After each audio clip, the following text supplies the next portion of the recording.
Bom, hora do balanço dessa semana no plenário, ao vivo, com os deputados, líderes de partidos que estão com a Cassiana Torminha essa manhã. Cassiana, bom dia. Como é que vai ser, então, o plenário? Vou fazer um balanço dessa semana, previsão para a semana que vem? Bom dia, Mariana. Pois é, a gente vai repercutir aqui tanto a votação do Congresso Nacional, da sessão do Congresso Nacional, como essa sessão de ontem, bem tarde da noite, já aqui na Câmara também, com os deputados José Geraldo, que é vice-líder da minoria, do PT do Pará, e também está aqui comigo o deputado Hildo Rocha, que é vice-líder do PMDB do Maranhão. Começar aqui com o deputado Hildo Rocha. Qual que é o balanço que o senhor faz? O senhor acha que foi uma vitória para o governo, por exemplo, nessa votação do Congresso aí, manteve o veto presidencial, foram votados os projetos aí de crédito extraordinário e a votação aqui também do plenário da Câmara. Como que o senhor avalia essas votações de ontem? Bom dia. Muito bom dia. Eu acredito que a vitória foi do povo brasileiro, porque nós conseguimos avançar no Congresso em votações de grande importância, como os 3 PLNs que foram votados, que abre crédito tanto fiscal, do orçamento fiscal, como do orçamento da Seguridade, para programações que haviam necessidade de suplementação e também foi feito a criação de novos programas, como é a questão das academias de saúde que foram criados também o orçamento para que possa ser construído pelo menos ainda este ano 800 novas unidades dessa para que as pessoas mais idosas possam desenvolver nos municípios atividades físicas. Então, eu acho que além do que o próprio Zé Geraldo, aqui, nosso colega do Pará, vai ficar feliz, deve ter ficado feliz, porque agora aquele navio que obstruía lá o porto da Vila do Conde, lá em Barcarena, agora vai poder ser retirado, porque precisava de algo em torno de 50, 60 milhões para retirar e estava impedindo o fluxo. Mas não havia dotação própria para isso. E o governo precisa tirar aquele navio que está ali afundado. Então, vamos melhorar a nossa economia. As matérias aprovadas, elas propiciam a isso, como a criação, como o aumento de recurso para o Fundo Garantidor de Exportação, porque as micro e pequenas empresas e os produtores do Brasil, principalmente do agronegócio, precisam exportar e precisam de crédito. E para que você tenha crédito, você precisa de alguém que fiance, que dê a fiança para que você possa contrair empréstimo. E para isso é necessário de um fundo garantidor. E o nosso fundo garantidor necessitava de mais recursos na ordem de 1,5 bilhão. E foi criado agora R$ 1 bilhão, não foi o total, mas estará vindo na próxima semana outro PLN que deve estar fazendo a equalização desses recursos, além de outros programas que foram abertos e reforço de dotação para outros que haviam necessidade, como, por exemplo, os fundos de saúde para atender os municípios do Brasil que precisam de recursos para fazer a saúde lá na base. Certo. Antes de ouvir aqui a resposta do deputado José Geraldo, a gente vai informar que a partir de agora a TV Câmara vai transmitir a sessão extraordinária do plenário em homenagem aos 45 anos da Embrapa. E esse debate do Jornal Câmara hoje continua no canal do YouTube, então você que quer continuar acompanhando a gente vai continuar aqui no canal do YouTube na internet. Muito bem, então agora a gente vai ouvir aqui as impressões do deputado José Geraldo, que é do PT, sobre essas votações de ontem, tanto do plenário da Câmara quanto do plenário do Congresso. O senhor concorda aqui com as posições do deputado Hildo Rocha? Deputado, bom dia. Não, eu discordo. Eu acho que nós estamos vivendo um momento dramático nesse país. Ontem à noite o Brasil mais perdeu do que ganhou com algumas votações. E eu quero citar aqui a manutenção do veto ao microcrédito. Se nós estamos querendo gerar emprego no Brasil, se nós queremos possibilitar que aqueles que estão perdendo o emprego, que vão para a economia informal, que tenta colocar o seu próprio negócio, tenha sucesso, nós precisamos sim de microcrédito subsidiado. E ontem o Congresso votou mantendo o veto de Michel Temer, que é para desempregar ainda mais, que é para falir ainda mais a economia solidária, aqueles que precisam exatamente de gerar o seu próprio emprego. Portanto, esta semana, nós começamos a trabalhar ontem, votar às 9h, terminamos por volta de 1h da manhã. Hoje todo mundo vai embora, não tem mais nada, vamos voltar provavelmente aqui na quarta-feira. Aí na quinta-feira da semana que vem não tem mais nada. Enquanto isso, o nosso PIB está exatamente diminuindo e a nossa dívida pública aumentando. Então, que país é esse? O que esse Congresso está fazendo? Ontem o Brasil mais perdeu do que ganhou, só em manter o veto ao microcrédito já é um desastre para a economia brasileira e para a geração de emprego no Brasil. Agora a oposição vai continuar fazendo obstrução, deputado? Vamos continuar porque o governo não tem nenhuma matéria consistente. O governo quer votar a venda da Eletrobras.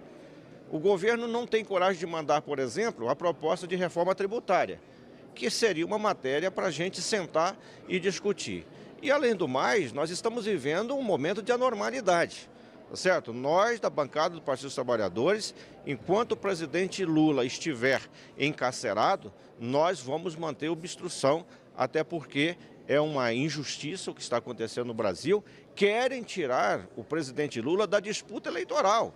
Então, a ditadura, o golpe, continua. Estamos vivendo uma ditadura. O Temer fala até em regulamentar a reforma trabalhista por decreto. Nunca vi isso. Quer dizer, a Câmara e o Senado, as comissões, não poderão discutir as mudanças que é preciso ser feitas nessa reforma trabalhista desastrosa, e o Temer quer fazer isso por decreto. Então, isso é uma ditadura. Então, isso não precisa de Congresso. Então, nós vamos obstruir, sim. Então, deputado Hildo, semana que vem tem o feriado do Dia do Trabalhador na terça-feira. A expectativa aí que quarta-feira tem a sessão deliberativa. O senhor acha que vai ser possível votar as medidas provisórias, outras matérias também? Qual a perspectiva para a próxima semana? Olha, eu acredito que a oposição na próxima semana não vai mais obstruir, porque a obstrução foi ao Jorge Viana, ao PT do Senado. Porque a matéria que foi votada ontem era uma matéria escrita da autoria do senador Jorge Viana, do PT do Acre, que é a medida provisória que nós votamos ontem. Foi muito boa, inclusive eu aplaudo o Jorge Viana pelo substitutivo que ele fez, que nós agora vamos poder administrar melhor os fundos de compensação ambiental. Então ele fez bonito, fez dentro das normas, dentro da Constituição, e agora nós vamos destravar esses recursos que eram travados pela burocracia, pelo erro da nossa legislação. Então fez certo Jorge Viana. O PT não aplaude, mas eu aplaudo o PT quando está certo. Mas o PT da Câmara obstruiu a produção lá do Senado do Jorge Viana. Mas na próxima semana nós vamos ter medidas provisórias importantes.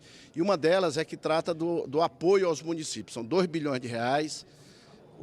Parte do recurso já foi repassado para os municípios, mas a medida provisória tem que ser aprovada, tem que ser convertida em lei. Porque se ela não for convertida em lei, a União vai ter que bloquear o FPM dos municípios. Os municípios já receberam 2 bilhões de reais. Mas se não for aprovada a medida provisória, ela caducar, então os municípios vão ter que devolver o dinheiro. Então pense bem o problema que essas obstruções às vezes criam. Eu acredito até que a obstrução é legítima, ela tem que haver, é um instrumento regimental que o parlamentar tem, que o partido tem, mas tudo tem limite. Então, as medidas provisórias, são 7 medidas provisórias que estão trancando a pauta, não é de hoje, não é de ontem, já faz bastante tempo. Então, nós temos que aprovar essas medidas provisórias, outra que incentiva a ciência e tecnologia. Muitas pessoas eu vejo aqui falando no plenário que nós temos que conseguir mais recursos para incentivar a ciência e tecnologia. Tem uma das medidas provisórias que faz justamente isso, pega 5% da arrecadação do lucro bruto das empresas, das grandes empresas, para que eles possam utilizar isso na ciência, tecnologia e informática.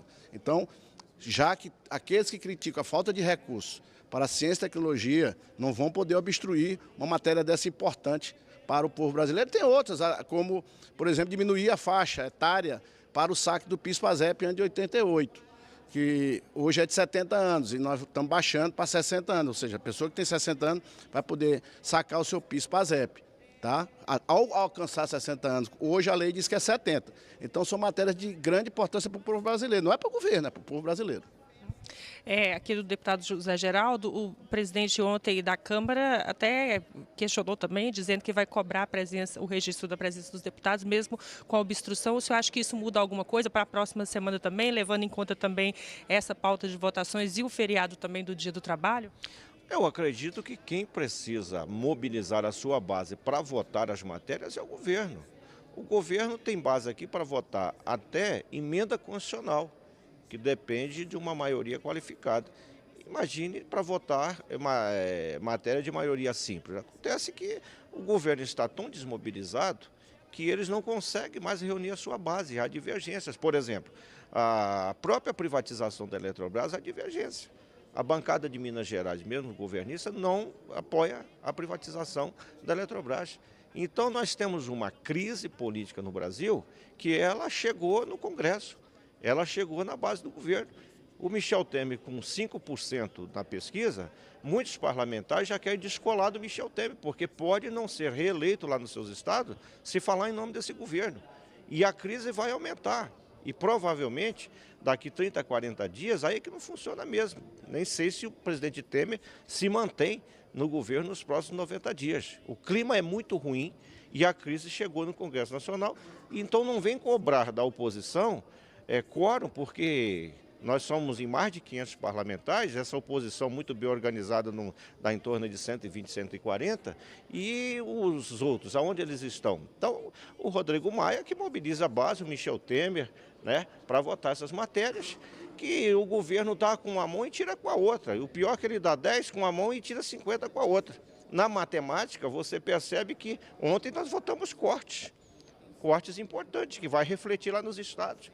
Então você manda 2 bilhões para os municípios, as rodovias, as obras estão paradas, dinheiro para a educação diminuindo, para a saúde diminuindo, o orçamento dos municípios sendo achatado porque os próprios governos estadual, com a lei de limite de gasto por 20 anos, impõe também que os governos do estado façam restrição ao recurso e lá na ponta a situação não está bem, o povo brasileiro está sentindo exatamente esse corte de orçamento que foi constitucionalizado pela maioria dos parlamentares desta casa, que foi corte de recurso, limite de gasto por 20 anos. Significa menos dinheiro na educação, na saúde, na segurança pública. Cadê a intervenção do Rio de Janeiro? Melhorou alguma coisa? Nada, piorou. Estão prendendo muita gente que não tem nada a ver. Você percebe agora que tem uma semana que a matéria prenderam os 150, agora vão soltar 130, porque não tem nada a ver para prender, mas prenderam. Então é um desastre a segurança pública do Brasil, porque não tem orçamento. Então não adianta falar, vou botar um pouquinho aqui, um pouquinho acolá, se os ministérios não têm dinheiro. Os INCRAS, a reforma agrária, tudo parou. O Pará, por exemplo, tem 3 superintendências, não tem dinheiro para fazer uma ponte há 2 anos e nenhuma superintendência. O povo está morrendo nos assentamentos de reforma agrária, não pode produzir, se produz não pode tirar a produção. Essa é a realidade brasileira. Certo, a gente vai agradecendo então a participação dos deputados. José Geraldo, muito obrigado. Deputado Hildo Rocha, muito obrigada. E a gente volta com você no estúdio, Mariana. Obrigada, Cassiana, deputados.